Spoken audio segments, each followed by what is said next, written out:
या देवी सर्वभूतेषु मातृरूपेण संस्थिता नमस्तस्यै नमस्तस्यै नमस्तस्यै नमो नमः। या देवी सर्वभूतेषु शक्तिरूपेण संस्थिता नमस्तस्यै नमस्तस्यै नमस्तस्यै नमो नमः। हम दुर्गा पूजा के अवसर पर माँ जगदम्बा की पूजा करते, लेकिन हमारे घर में जो जगदम्बा रहती है उसका हम अपमान करते हैं। नारी शक्ति का अपमान कभी नहीं करना चाहिए। जो हमारी नारी घर में रहती है वह अन्नपूर्णा के रूप में हमारे अन्न का भंडारण करती है और सरस्वती के रूप में हमारे बच्चों को शिक्षा और संस्कार देती है। तो वहीं दुर्गा का रूप धारण कर करके हमारे परिवार पर आने वाले कलेश और विपत्तियों से का नाश करती है। इसलिए हमें नारी का कभी भी अपमान नहीं करना चाहिए। नारी का हमेशा जो है आदर करना चाहिए। लेकिन समाज की परिस्थिति जो है दूसरी ही है। आज हमारे समाज में हर जगह नारी का अपमान हो रहा है। दहेज प्रथा के नाम पर अथवा बलात्कार, हत्या, अनेक तरह से नारी का उत्पीड़न हो रहा है। बिहार की एक घटना है कि एक औरत को केवल 7 ही लड़की हुई, उसको एक भी पुत्र नहीं हुआ। लोग कहते थे कि ये बहुत ही अभागिन है, लेकिन उन्होंने सब कलेशों को सहकर सभी लड़कियों को सही संस्कार दिए और उन्होंने पढ़ाया।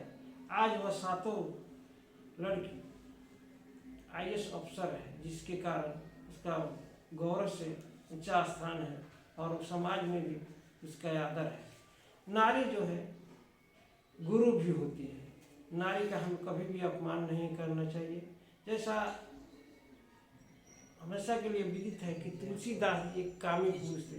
उन्होंने क्या किया कि आधी रात को नदी पार करके एक मुर्दे का सहारा करके अपने ससुराल पहुंचा, जहां पर उन्होंने उनकी औरत ने उन्हें समझाया और उन्होंने शिक्षा दी कि तुम्हें जिस हाड़ मांस के शरीर से जितना मोह है, यदि इसके थोड़ा सा भी राम के प्रति तेरा मोह रहता तो तुम जो है इस भवसागर से पार उतरे। वह इस बात का तुलसीदास के ऊपर बहुत प्रभाव पड़ा और वो एक तुलसीदास जी बन गए। तुलसी तुलसी सब कहे तुलसी बन की घाट, हो गई कृपा राम की बन गए तुलसीदास। जब राम की कृपा हो गई तो वही तुलसीदास बन गए। उसी प्रकार अब कालिदास को लीजिए। एक राजा को एक ही बहुत ही सुंदर कन्या हुई थी, जिसका नाम था विद्योत्तमा। विद्योत्तमा विद्वान थी। वह पढ़ लिख कर बहुत बड़ा विद्वान बन गई। इतना विद्वान बन गई थी कि राजा के दरबार में जितने भी पंडित थे उनसे शास्त्रार्थ में परास्त हो जाते थे। तो क्या राजा ने कहा कि जब हमारी लड़की जो है ज्योति हो जाएगी तो जो पंडित इसको शास्त्रार्थ में पराजित कर देगा उससे ही इसकी शादी की जाएगी। तो लड़की जब ज्योति हो गई तो राजा ने क्या किया कि पंडितों को भेजा कि तुम लोग जाओ और इसके लिए उचित वर का खोज करो। लेकिन पंडित लोग उससे दुश्मनी करते थे। वो चाहते थे ये हमारा रोजी रोटी बंद कर दिया है, इसलिए इस लड़की का शादी जो है एक मूर्ख व्यक्ति से किया जाएगा। तो सभी पंडितों ने विचार करके एक ऐसे मूर्ख का तलाश करने लगे जिससे कि विद्योत्तमा का शादी किया जा सके। उनको गए तो देखे कि रास्ते में एक वृक्ष पर एक आदमी बैठा हुआ था और जिस वृक्ष पर बैठा था डाली के आगे के हिस्से से वह आगे के हिस्से पर बैठा था और पीछे से काट रहा था, यानी यदि डाली कटे तो खुद ही गिर जाएगा। तो पंडितों ने सोचा कि इससे बड़ा मूर्ख कहाँ मिलेगा। उन्होंने इशारा दिया और उसको डाली से उतारने के बाद कहा कि तुम शादी करो। तो एकदम खुशी हो गया, हाँ हाँ मैं शादी करूँगा, क्यों नहीं शादी करूँगा। उन्होंने क्या किया कि उसे मूर्ख व्यक्ति को पगड़ी पर बांध दिया और खूब सुंदर कपड़ा पहना दिया और बोला कि तुम्हें कुछ नहीं बोलना है, तुम एक शब्द भी मत बोलना, बाकी सब हम संभाल लेंगे। वह राजा के दरबार में लाया और कहा कि यह पंडित जो है काशी से आए हैं और 12 वर्ष का मौन तपस्या मौन व्रत किया है, बोलेंगे नहीं, जो भी जवाब देना है इशारे में ही करेंगे। तो क्या हुआ कि राजा बोले ठीक है, हमारी जो लड़की है शास्त्रार्थ करेगी और इशारे में ही करेगी, यदि इशारे में अगर जो है हार जाती है तो हम इस पंडित से हमारी लड़की का शादी कर देंगे। उसके बाद क्या हुआ कि विद्योत्मा ने इशारा किया, एक अंगुली उठाया। उसके बाद में वह मूर्ख व्यक्ति ने सोचा कि भाई ये नारी होकर हमारी कह रहा है कि एक आंख फोड़ देंगे। तो क्या हुआ कि बोला कि तो जब नारी होकर एक आंख फोड़ देगा तो मैं इसका दोनों आंख क्यों नहीं फोड़ती। इससे बताया 2, यानी मैं इसका दोनों आंख फोड़ देगा। इस पर पंडित लोग ताली बजाने लगे, बोले जे कि विद्योत्मा कह रही है कि ईश्वर एक है, लेकिन पंडित कह रहे हैं कि नहीं, ईश्वर 2 है, आत्मा और परमात्मा।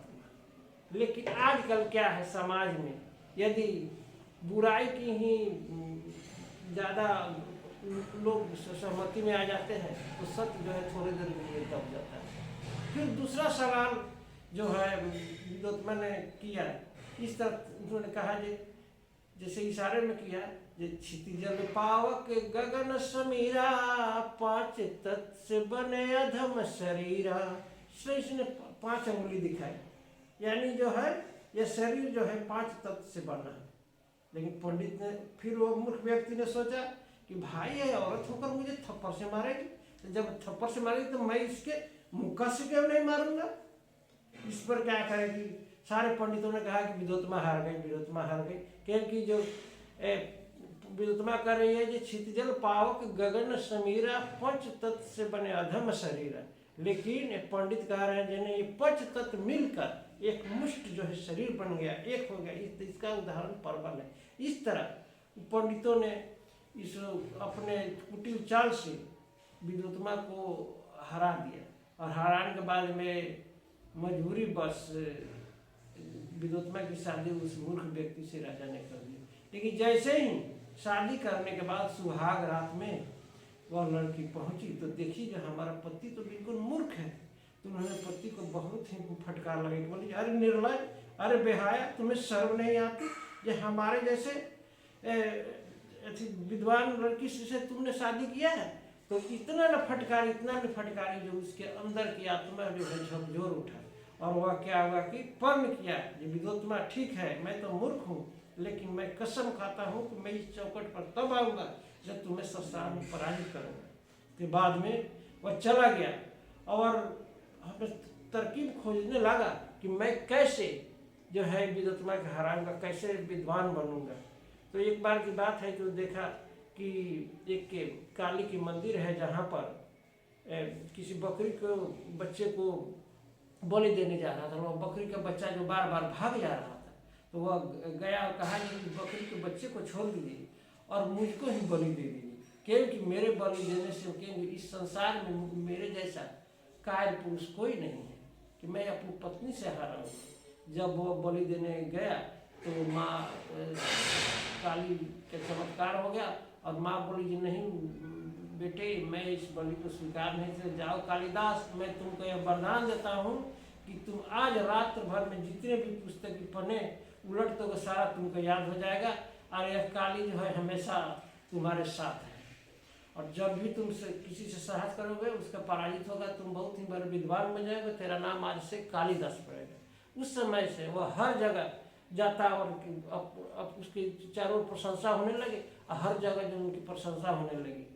जब चारों ओर प्रशंसा होने लगी तो विद्योत्मा खुद ही लज्जित हो गई और आकर क्या किया कि उसके चरणों में गिर गई और बोली दीजिए कि प्राणनाथ अब मुझको अपना लीजिए। तो कालिदास बोले नहीं, अब तो तुम मेरे गुरु हो गए, मैं गुरु को कैसे शादी करूँगा। फिर भी काली के कहने पर उन्होंने शादी कर ली। तो नारी जो है गुरु भी होता है, नारी का हमेशा इज्जत करना चाहिए। नारी का जब जब भी अपमान हुआ है तब तक भयंकर जो है सर्वनाश हुआ है। जैसे त्रेता युग में सीता का अपमान हुआ तो पूरे रावण का कुल सहित नाश हो गया।